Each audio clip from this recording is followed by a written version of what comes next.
Welcome back to Fantasy Football Today. I'm Jamie, that's Heath, and we're going to spend a lot of time this week, certainly on Tuesday, looking at the waiver wire options because we know you have some roster moves to make to help improve your fantasy team and moving on from some guys who might be struggling that are on the end of your bench or obviously having to deal with some injury replacements as we talked about at the start of the show.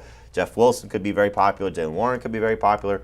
But you also might be looking to make a quarterback move, especially with Dak Prescott out for the next several weeks. So Heath, let's start there with a couple of guys, 3 guys in particular, who could be available to you in the majority of leagues. And this is not necessarily priority order. We'll have that for you on Tuesday. But Carson Wentz was great against against Jacksonville in his first game for Washington. Baker Mayfield came back against the Browns and showed some life there. Maybe that's something you could look at. And Marcus Mariota in a very difficult matchup against the Saints. Look good running the ball. We'll see how he does against the Rams. So which of these guys is your favorite? Just give me the name. Yeah, I'll go with Wentz. He was my favorite at the beginning of the year. My favorite. And why? Just because of how he looked, how his weapons looked? You know, what's the standout reason for Wentz over these other two, and what do you think about his expectations taking him in the line? Yeah, I think you will look for him to throw for right around 300 yards and multiple touchdowns. I liked him because he was basically been a high-end QB2 at worst every year that he's played 14 games, and that includes last year. And now he's going to a Washington team. We saw it on Sunday. They're going to let him throw a lot more than Frank Reich did in Indianapolis, at least the first half of the year. Maybe he'll lose their trust as well. But I think you're going to see 35-plus pass attempts most days, and he gets the Lions. That defense isn't any good right now. And we saw all of his weapons. We'll talk about Jahan Dodson and Curtis Samuel joining Terry McLaurin. We also got Logan Thomas back on the field. You know, the only guy that's missing is Brian Robinson, but we got news that he could be back after his 4-week absence. So this could be a fun offense for Washington. So we'll see how things go for him moving forward. But the other 2 guys certainly could be in play for you also. Baker Mayfield gets the Giants.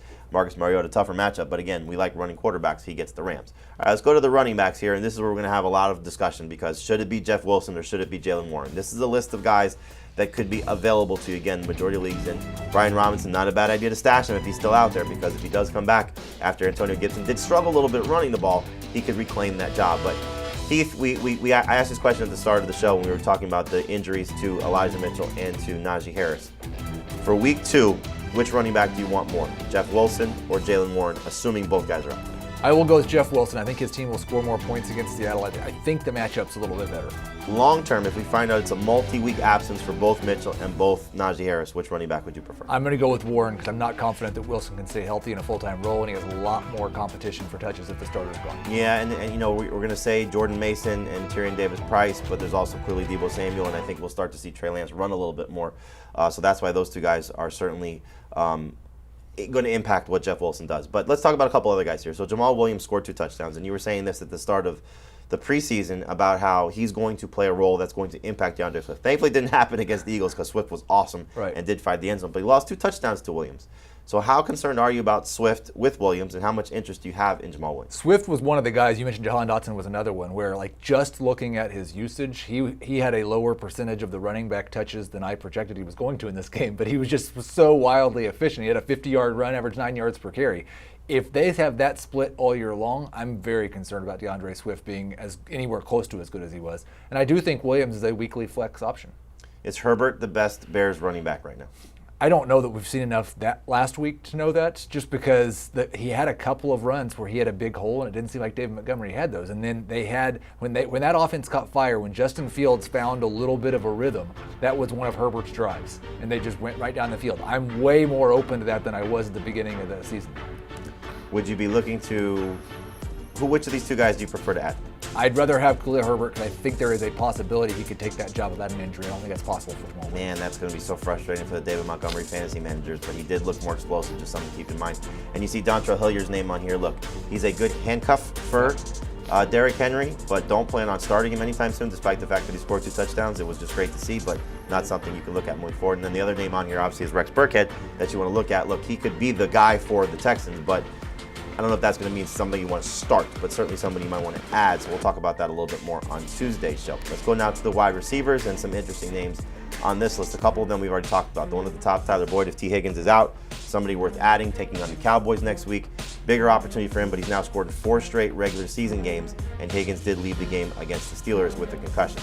Sterling Shepard, Heath, is somebody that is worth looking at and maybe worth adding. I don't know what was going on with Darius Toney. He only played 7 snaps. Didn't touch the ball really very much at all. Mostly carried as opposed to being used in the passing game.